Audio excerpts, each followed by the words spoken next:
My name is Neil Wilkins, and we're here today to talk about finding your business Ikigai.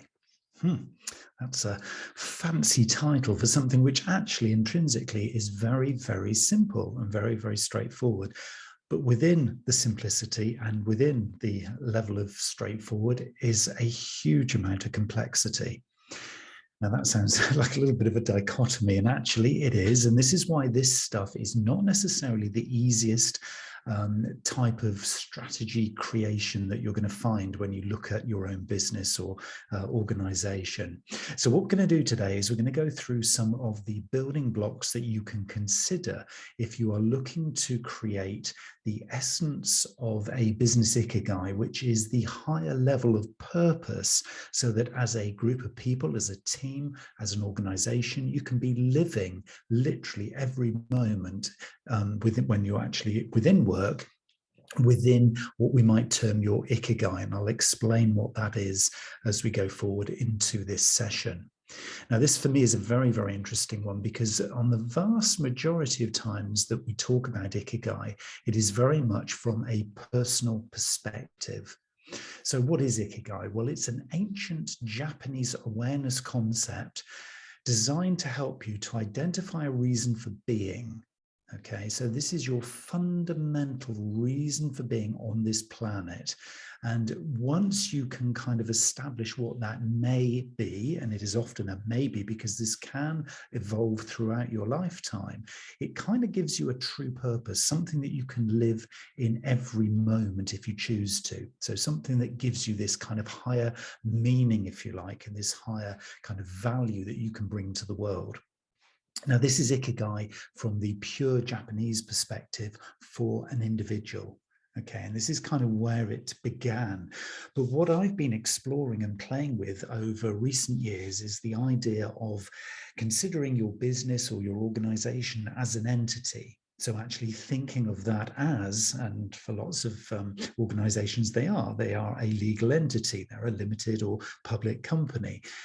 And then actually trying to translate the concept of Ikigai, this kind of higher awareness, this higher reason for being, this higher purpose, into a business sense. In other words, not thinking necessarily of a business as something that is there purely to make money, so it's there for purely commercial purposes, but actually thinking about it in what might become a little bit more of a profound sense, its reason for being, its true purpose. And the reason I really like this is because it allows us to think about our organization as a collective of people who hopefully are working towards a common cause or a common goal or a higher level of strategy. Now, a lot of the time, most businesses in most markets and most sectors will hear that and they'll say, well, yeah, of course we are. We're looking to create sales. We're looking to become better than the competition. We're looking to be, more profitable. We're looking to strip, cost out of the business. We're looking to become sustainable, eco-friendly. We're just looking to become a good company. And I would say, great. All of those things are required to be a successful business or a successful organization. But to me, there's something a little bit more. And this little bit more is what we're going to be exploring as we go through this session, because I think businesses of the future are going to need something that sits above all of these kind of high-level strategic statements, the mission of the organization, the vision even of the organization. To me, there's something now that sits above that, that is the purpose, is the reason that the business or the organization exists. And it is higher than all of those things that we've become quite used to.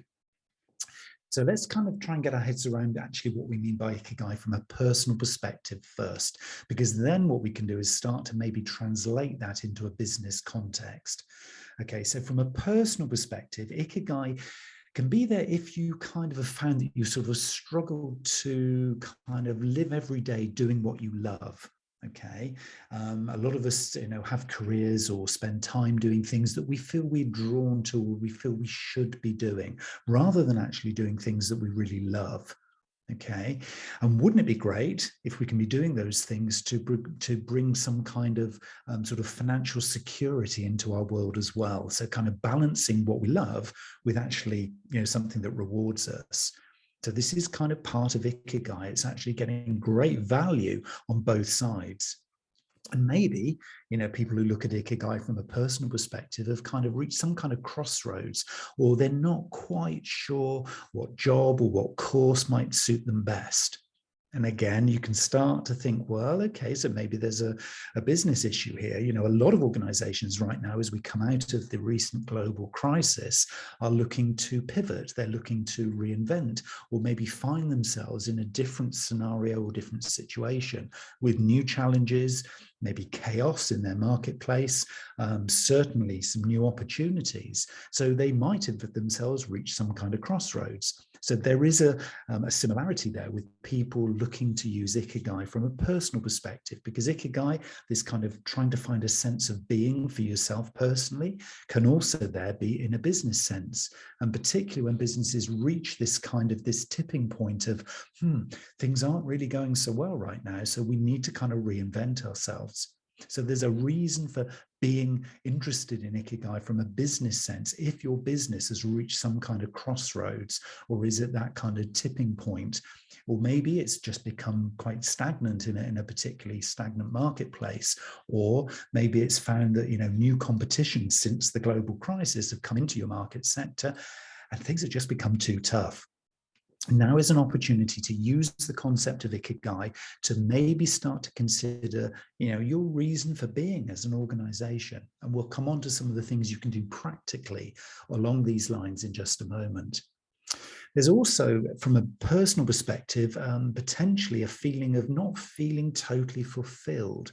And also from a personal perspective, people who dip into Ikigai, this kind of sense of trying to find your higher purpose, is because of that feeling of being unsettled. So there's some kind of level of unfulfillment.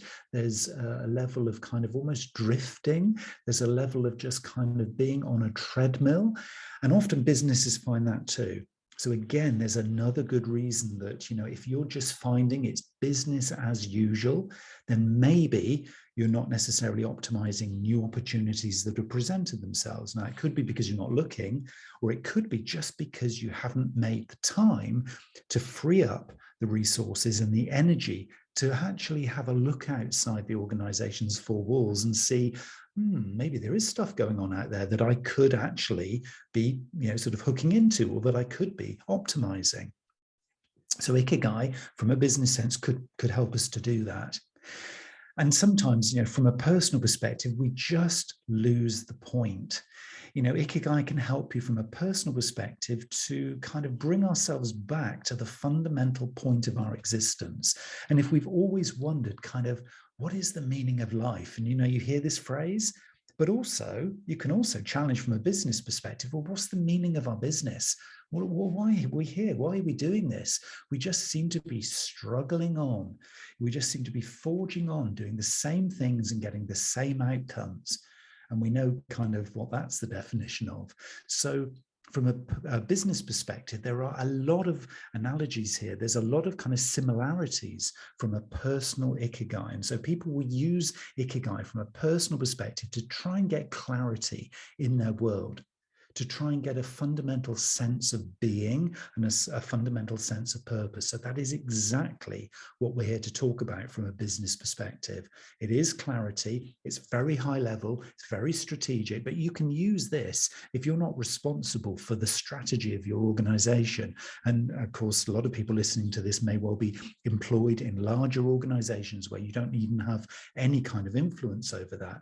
But locally within your team, what is it that you need to kind of feel that sense of purpose, that sense of being, that sense of value within your team? Well, you can control and influence that.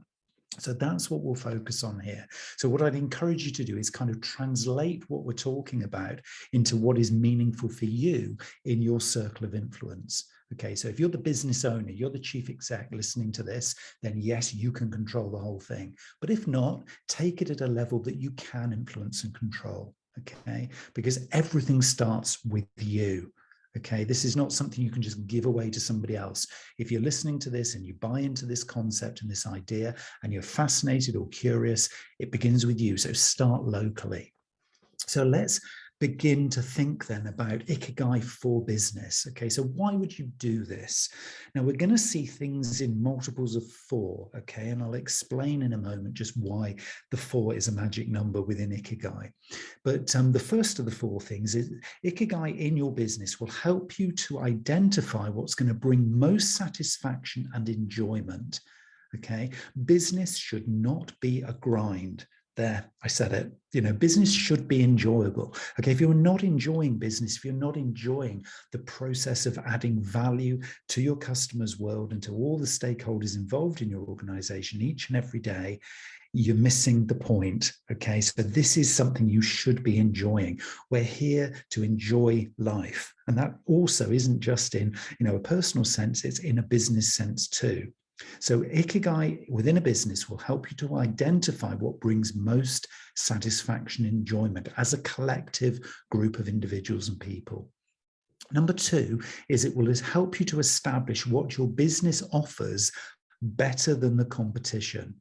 Now, for me, this is an important one, particularly if you're in a very competitive marketplace or you're in a sector where, it really is dog eat dog. It's a tough world out there. And it's, never any less tough now on this other side of this global crisis. So establishing what your business offers better than the competition is another surefire way of starting to identify the real true value add that your organization brings to the world. Okay, so this is something we're going to explore. Third thing we're going to talk about is helping you to understand what the world needs from your business. Okay, now this is an interesting one. A lot of organizations are very product centric. So they develop a product or a service and then they look around for customers, or they're very process driven. They've got super efficient processes, but we're not sure how we can add value. Some organizations are very customer and externally focused. So they're kind of driven by the value that they add to the world around them. But a lot of us aren't. Okay, a lot of us kind of are self-fulfilling. We're kind of looking inwards to see and kind of live every day within our organization. So Ikigai for a business helps you to understand what the world needs from your business, and that will give you clarity, and that will help you to start to prioritize. And Ikigai is all about prioritization. Prioritize where the real true value add comes from. And point number 4 that we're going to discuss is identifying what your business can be rewarded for. The clue is in the word business. Okay, what I'm not doing here is advocating that we just all start to hug trees and become wonderfully spiritual and lose sight of the fact that for a lot of us, the commercial realities, the tough commercial realities of everyday business need to be sustained and retained. Super important. Okay, so Ikigai for business is about profitability, but it's also about thinking about what other things around the sense of kind of making sales, creating profit, adding value. What are the other ways that our business can be rewarded? And what does reward and success look like? Because it is about the bottom line. There's no doubt about that. If you're in a commercial business, you cannot lose sight of that because you will not be around tomorrow to have this lovely experience. So we need to balance that with what your business can truly be rewarded for in a very broad, holistic sense. So those are the 4 things. What brings most satisfaction and enjoyment? What can you do better than the competition? What do you need to be providing because the world needs it from you? And this is a very broad question. And also then, what can your business be rewarded for in the broadest definition of the word reward? So these are the 4 elements that we're going to explore as we go through this. And around all of this, what we're going to see is there's going to be a consistent word that's going to pop up. Once we start to think about answering those 4 questions, there is a word which is at the core of everything that is about business Ikigai. Okay, and this word is the word purpose.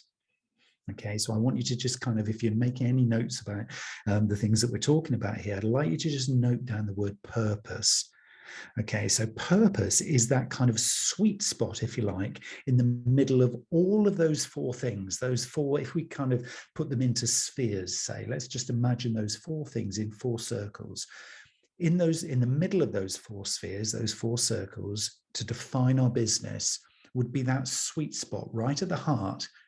And that is our organization or our business's true purpose. Okay. And so the true purpose is the real calling that our business has. It's the real kind of essence of who and what we are. And should be really the prioritization of every working moment, so that everything we do plays back to our core central purpose. So we don't go flying off trying to do this and to do that and talking to them and doing this and developing this product, which is kind of outside of our core purpose. Everything really should have either a nod to or be totally focused towards delivering to our core purpose. Because this is the real calling of why we get together every day as a group of people. That's our business, our group of people, to try to add value in whatever way and way that we define it. And so that should be our clear prioritization of every working moment. And this is across all stakeholders. Okay, so everybody who has a vested interest in how our organization performs should really understand, because we've clarified it and we've communicated it clearly, should understand what our purpose is. Because then we stand a chance of providing what I might term optimal value to the world and the people around us. Okay. If we are just perceived as, oh yeah, that's a business and they sell me product X, we've missed a huge and beautiful opportunity to add true value. That's not how you build relationships in a business. Selling, okay, selling in the old sense of the word, the old school form of selling and marketing is now done, it's gone, it's history. Organizations who have deep, meaningful relationships with all of their stakeholders, their customers, their resellers, their wholesalers, their buyers, whoever it happens to be, their stakeholders, they have intimate, deep relationships for the long term. They are the organizations who know what their true purpose and value is. And this is what we're talking about when we talk about business Ikigai. It's a deep understanding of the true value that we bring, almost the optimal value that we bring to the people and the world around us. Okay, so now can you start to see why this is so much higher than the mission and the vision? I mean, I think, back in the day when we talked about marketing strategy, we'd always think of, a business vision, as being the leading light. But now actually it's been superseded by this kind of purpose, which exists at an even higher level. And it's super, super important, because going forward, there's a lot of evidence that says that organizations who actually live and breathe this stuff, okay, that actually are purpose-driven companies, already outperform ordinary companies. There's a lot of research. You can go sort of look on your favorite search engine and do a deep dive into this one, because organizations who are doing this now, companies that are purpose-driven, are already outperforming what we might term as ordinary companies. Deloitte did a lot of research over the last couple of years on this, and I've got a couple of quotes for you here. Purpose-driven companies witness higher market share gains and grow 3 times faster on average than their competitors, all the while achieving higher workforce and customer satisfaction. What is not to like about that? You can get higher market share gains, you can grow 3 times faster than average, and you get a workforce and customer satisfaction that also increases at the same time. Organizations that are purpose-driven. This is powerful stuff. You can just stay one of those average competitors, or you can start to take this stuff seriously. This is living and breathing a business Ikigai. Really exciting when you just stop and pause and think about it. The fact you're still here listening and absorbing this stuff gives you an opportunity to take your foot off the gas for a moment and think, hold on a minute. If we just carry on doing the same old thing and following all the competitors down this little dark road, we're going to end up down there with them. Or we could just take a moment out. We could start to kind of figure out how we're going to do this. And maybe we can take our organization to somewhere really, really special. Second quote from Deloitte, and I love this one because, being very customer-focused marketer, I try to identify where the value is going to come. And I love this one. Today's consumers often identify with a brand's purpose seeking to connect at a deeper level, even as the brand reciprocally aligns who they are and who they want to be. So this is really an interesting one. If you stop and really listen to that, consumers today are seeking to connect at a deeper level and will identify with the brand's purpose, even as they go through the process of actually identifying what that is themselves. And we've seen this, haven't we? We've seen a lot of examples as we've gone through this recent global crisis. We've seen a lot of examples of organizations who have kind of reinvented themselves, particularly in an online space. They've taken the time and the energy to kind of figure out how can we actually add value despite all this adversity. How can we actually start to get deeper relationships and actually share our kind of eco-credentials and kind of, yeah, we're not perfect as an organization. We're not in a sort of a perfect sense, doing everything that we could possibly be doing yet, but we're on a journey. We're doing our best. We're being open and honest about how we're doing, how things are going, the improvements that we're making. We're trying to do good stuff. We're trying to become purpose-driven. We're not actually there, but what we're doing is we're actually on a journey and we're sharing that journey. So this is what Deloitte have uncovered, is that today's consumers will identify with the purpose and seek to connect at a deeper level, even when it's part of a journey. So you don't have to say, I'm not actually there doing this yet. I'm not actually there, sort of unable to, achieve the end result right now. That almost doesn't matter. That is just part of the process. So sharing the process of developing your business Ikigai, this journey that you're on to become purpose-driven, is part of the process itself.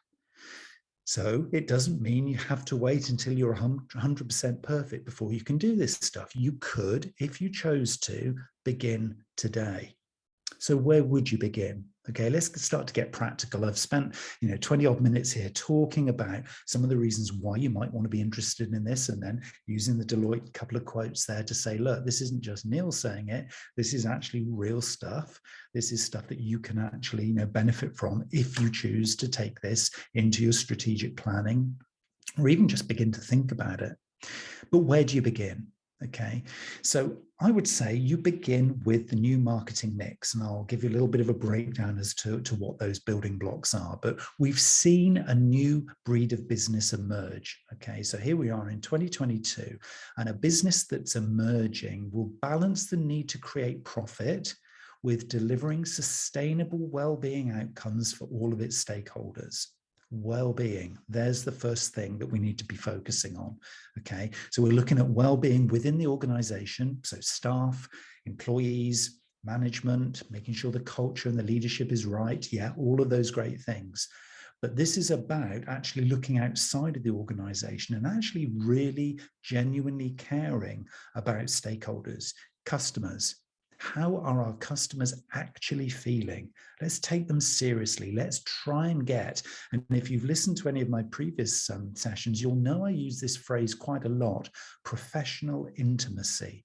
So to me, that's a really important one, professionally intimate relationship. So we know them, they know us, and we have a deep, meaningful relationship.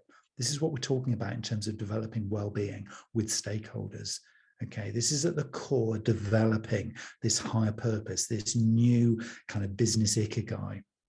And businesses also that balance non-financial, intangible assets and factors like that with tangible financial results. In other words, we're balancing this kind of meaningful, deeper, subjective stuff with the hard-nosed numbers that we know we need to deliver in our business.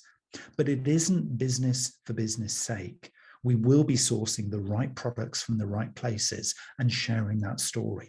We will be getting widgets from certain other businesses who are on a similar journey so we can build the right kinds of products. We will be using a distribution supply chain so that we can actually get products out to the customers in an effective, efficient, and green, eco-friendly way. We won't just do it because it's the cheapest way. We'll do it even if it costs us a little bit more money. We'll do it in the right way because it's the right way to do it. And as soon as you start kind of investing that kind of energy into your thinking, into your plans, magic happens. Things start to change. People feel a lot more, correct in the way that they make judgments and business decisions. All of this will start to support a higher purpose. So this whole idea of doing and having a new marketing mix is a really important way of beginning to subdivide down the things that you can do to allow you to understand and maybe to start to build this kind of idea of having this higher purpose and kind of actually what it is. So the new marketing mix, and we're going to go through each of these 4 elements, and I've said everything is in 4 today, is people, product, process, and profit. All of those 4 driven by purpose. Okay, so it's people. We need to focus on people. And I will share with you some of the questions you can start to ask to identify this business ikigai, this higher purpose for people. We'll do the same with product. We'll begin to look at process, and we'll also make sure that we don't forget profit, because again, we've got to be here tomorrow to be able to do this stuff. And driven by purpose means that we're focusing on the organization's meaningful and enduring reason to exist. It's got to be meaningful. It's got to provide value to the people in the world around us. And it has to be enduring. Okay, this isn't just something that we're going to do as a quick little campaign, make us look great, and then we're back to normal, back to the old style and the old way that we did business. This is something that's going to fundamentally change how we are and who we are in business.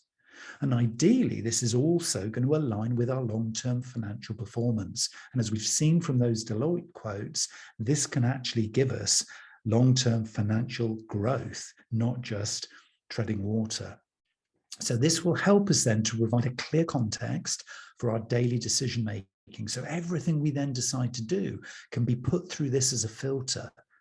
Because if it's not serving this higher purpose, this new marketing mix, this new way that we're going to operate as a business, delivering every moment in this pure and amazing ikigai, this kind of higher reason for being, then we probably say no to it, because that's probably a decision style that we would have taken a few years ago, and that's not going to serve us going forward.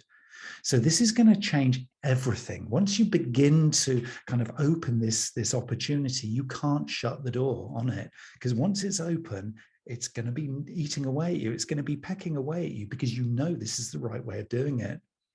And the reason it's the right way of doing it is because it's going to unify and motivate everybody involved in your organization. Because as I said earlier, what is not to like about doing the right things for the right reasons, making the right profit, and adding value to the world around you? Who would not want to be part of that? You'd have to be quite a strange person to not feel the value of that. So to me, there's no fundamental reason why you would not look to search out for the right ways and the right reasons of finding and locating your business ikigai. So let's just have a little look at kind of how we can structure this. So I've talked about these 4 spheres, these 4 kinds of questions to be kind of posing to yourself as to kind of sort of how you do this stuff. So the first one I'd like you to talk about, and we'll drill down into these in more detail, but the first question I'd like to ask is, what things excite us in our business? Question number 1. Question number 2 is, what are we better at than our competition? Question 3 is, what do our stakeholders need? And for a lot of them, they're going to be thinking about becoming environmentally, socially, and economically sustainable. So they're going through this process themselves. And if they're the right kind of stakeholders that we'd want to identify with, they're probably feeling these same questions as well. So what do our stakeholders need? And the 4th question is, in what ways could our business be rewarded? Not just profit, not just revenue. What other ways could our business be rewarded? And if we were to look at putting information and detail into each of those spheres, what would we see? If we were to answer those questions and maybe just do a mind dump of ideas into all of those things, some of those questions would actually tick more than one box. So there may be things in our business that excite us that we're actually better at doing than the competition, and actually we can be rewarded for. And that answer migrates towards the middle of these four joined up circles. And maybe there's something that excites us, that our stakeholders need, that our business could be rewarded for, that we're actually better than our competition at. And of course, then that would migrate right to the center. This sweet spot that I've been talking about, this kind of this ultimate Ikigai point at the center, which becomes our business purpose. So I'm going to go into each of these four questions in a little bit more detail, but these are the things that we need to be challenging and asking of our business. It's really important to kind of see where that's going to go. So let's focus then on these questions. Let's focus on this new marketing mix and begin with the first one, which is the one that I said was about people. And this is really this question about what excites us in our business. So if you're making notes here, I would say that this would be the first challenge. If you were to do, for example, this in a team meeting, or if you were to have an away day and sort of think, you know, we really got to get to the heart of this purpose question. We need to know our business Ikigai because we're just not making the most of the current opportunities that we have. So let's kind of ask ourselves some of these questions that we talked about in this conversation. So this would be the first set of questions. Let's focus first on people. So question one is, what excites us in our business as people, as individuals, as groups getting together, as pairs, as couples, as partners? What excites us in our business? Where's the spark? There's another question around people. Where is the spark? Where do you see the most energy flow? Where do you see, you know, the fewest barriers? Where do you see the most smiles? Yeah, we're going to get down to this level of detail. I mean, you might be thinking, well, I'm in a very serious type of business and it's not all about that. It's all about production. But just bear with me for a minute. Just kind of go with this. Where do you see the most motivation coming from?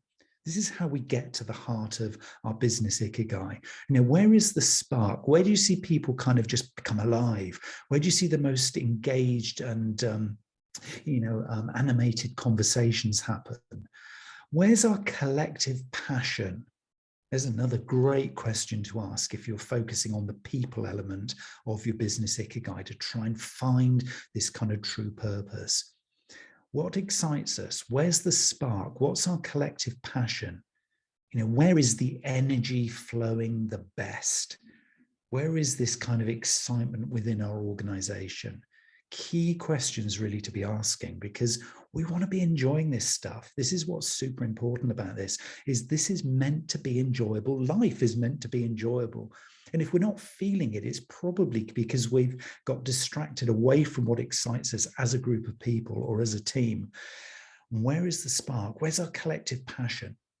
So do a mind dump of all of the ideas that you have and see if any of those start to tick some of the other boxes as well, things that you're actually good at. So if it excites you and it's sparking you and you've got energy, but you're also really good at it, then maybe it migrates a little towards the center. If it doesn't, you're just really excited about it, but it doesn't really add value, then it stays on the periphery. Don't delete it, don't remove it, it's got to be there, but just maybe kind of think it through as to which ones kind of are more important than others. And we'll explore how we do that in a little while. Second set of questions is around product, okay, in this new marketing mix. So let's talk about what we're better at than our competition. And I do mean truly better at. You can't just say, oh, we provide excellent service. That's weak. Everybody says that. You know, that's not a USP, a unique selling point. You know, what is your USP? What is the unique set of things or the unique thing that you have to offer as an organization, as a business, as a team? You know, what is it that's unique? And if you know that somebody else does something very, very similar, that's not unique. Okay. Really challenge yourself when you answer these questions. You know, this is super important stuff. And how do you describe your core competencies? And the definition of core competency is something that you do better than the competition. Might not be unique, but you're just better at the competition. And it's not a capability. A capability is what everybody's capable of. You might have a series of capabilities, and that is your product. It is your offer. But if they're just capabilities, they're not a core competency. Try and select the ones that you're best at, because those are your core competencies. And also, think really broadly here. What are you better at than the competition? What is it you genuinely are better at than the competition? And be open, transparent, authentic, and true. Be really self-critical. Look at yourselves in the mirror from the customer's perspective. Is that really an honest answer that you're giving? Really challenge. Don't just write it off and say, well, we're not that, we're not this, we're not that, and then beat yourself up. But just be really open and honest with the way that you answer it. That is crucial here. And if you do have a USP, a unique selling proposition, maybe that's one of the answers that migrates a little towards the center of these 4 concentric circles. That's really what we're trying to see. If any of these kind of migrate slowly and gradually into the middle, and then these become then part of our higher purpose. Because is your USP your purpose? It may or may not be. But having these discussions and these open dialogues are going to help you to basically understand if this is true and working. Next one, third one out of our 4 is process in the new marketing mix. What do our stakeholders need? What do they really need? Have you asked them? Have you had these conversations with the broad range of stakeholders, customers, resellers, suppliers, distributors? Who are your stakeholders? Is it the media? Is it the local community? Who are the people or the organizations who have a vested interest in your business Ikigai, your higher purpose? What do they need? What are they telling you? If you don't know the answers, well, there's a learning in itself. Go out and ask, get the insights, get the understanding, and then weight it according to your most important stakeholders. Don't just listen to the people who shout the loudest.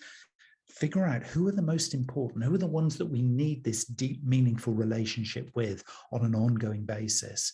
Who are our most important stakeholders and what do they need? Importantly, the big question, what do our stakeholders value the most? And how do you find that question? You look at the outcomes that you facilitate, the outcomes that you help enable in terms of the way that their world is different and better as a result of having a relationship with you. Okay, I'm going to pause on that one just for a moment because that takes a bit of getting your head around if you haven't done this bit before. What does your stakeholder value the most? They value the change in the world around them as a result of having a relationship with you. In other words, if you're doing things that give great outcomes to them, and it isn't just about, you provide a great value product, it's about how their world is different from using the great value product that you provide. How do you make their world a better place? So figure out from those things that you provide, what do they value the most? And if any of those things, as part of the process of adding value, really rise to the surface and migrate towards the middle of these 4 circles, you can then start to think, maybe there is something really in there that actually is our purpose. Because if we're providing the most value to the most prioritized stakeholders, because we're delivering against their needs, well, maybe these are things that actually are aligned with our higher purpose. So can you see kind of what's happening here? By answering these questions really authentically and honestly, you start to get to the hub of the answer that you need, which is, what is our reason for being? Where do we add the most value? And often it is in process. It is in the way that you deliver what it is that you deliver. And the 4th element of the new marketing mix is profit. We've talked about this one. We've said that as an organization, we probably have to be sustainable profit-wise. And if we're a commercial organization, we definitely do. So think about, beyond sales and revenue, what else would we value? Because if we're working now to this higher purpose, this higher reason for coming together on a Monday morning when we start the week in our business and we come together, some of us are now not working, blended or virtually, we're coming together in an office physically with others. And so if we're doing that, what is it that we're doing this for? How else would we want to be rewarded? How else could we be valued? In what ways could our business, beyond sales and revenue and profit, what other things would be valuable to us? And can we create sustainable value for ourselves? And let's start to get really creative here. If it is that, well, wow, one of the ways that we really could be valued would be that actually we become thought leaders on a particular topic that is just super useful to the world around us. that would be a huge value to us, because we'd feel, and there's a key word here, we'd feel as though we're giving some real true value as part of our higher purpose. A lot of the time when we're doing strategy and planning and thinking marketing and marketing mix and selling and marketing and business developing and stuff, we are in the thinking mode. Okay, so we're in a mindset. A lot of this, when it comes to creating sustainable value, creating the higher purpose, is actually about feeling this stuff as much as it is about thinking. So just for once here, and this is a really interesting time to do it, because most of us, when we think about profit and sales and revenue, it's all about mindset and thinking stuff through, because it's about numbers and hard facts. But we can balance that value with the feeling bit. So for once, move away from your head and go to your heart. Actually, how would value and profit feel if we didn't just think of it in numerical terms? If we didn't just think finance, if we thought about a return, a measure of success that came back to us that wasn't based on numbers, how would that feel? So when we come together to start the working week, or when we review the end of the week and we come together at the end of the week to see how we've done, it isn't just about hitting the numbers. It's about something else. It's about something more deep, intimate, meaningful, as a group of people getting together to do stuff. And let's face it, most of us spend more time working than we do at leisure in most weeks. So actually, if we're spending all this time, why don't we invest this time in a way that can actually reward us financially, yes, as a business and as individuals, but also reward us with something that actually feels like we're giving value to? So when you're coming up with ideas and answers to these questions, be really, really creative. Go with your heart as much as with your head, because then you're going to start to uncover stuff that in the old style of business planning, you would never have encountered. So there's a big opportunity here to have some real fun with this stuff. It is exciting and it really, really is great. So think about those questions. Those are the 4 elements and the 4 areas based around what excites us in our business. What are we better at than the competition? What ways do we add value, or do we need to provide more value to our stakeholders? And what do they need? What do they value in terms of outcomes? And in what ways could our business be rewarded? Not just sales and revenue, but more. What is it? And then if we were to put all of those answers into 4 segments, 4 sectors, 4 spheres, 4 circles, and then join those circles with answers that actually are right at the core, things that actually tick all the boxes. So if we come up with an answer that says, okay, this provides value to our stakeholder, this excites us, we're actually darn good at it, and actually we can be rewarded for it, then that is one element of your business purpose. That sweet spot right at the center, where you've got this little thing in your hand and you're holding it up in front of the rest of the team and you're saying, this is it, guys, we found it. This is the one. And it might not just be one, it might be a multiple of things. But if there are more than one, can you combine those together? And does that paint a picture of your business purpose or your business Ikigai? Does it excite you, or do you feel energized by it? Are you good at it? Or are you better at the competition than it? Do your stakeholders need it for whatever they're looking to achieve? And can you be rewarded for it? Because if that is your business purpose, that becomes the thing that's above your vision, above your mission, above the everyday, day-to-day processes and operations of the things that you do and market. This becomes your leading light, your true North Star that is even higher and further out there than your vision. How powerful would that be to identify that? To me, this just excites me so much, because I just think that is the reason that we actually are in business. That is the reason why we come together all the time to do what we do. And what it allows us to do is to turn our capabilities, the things that we do day in, day out, into a prioritized set of core competencies, the things that we just do better than everybody else, and then we can consistently obsess about providing value to everyone and everything.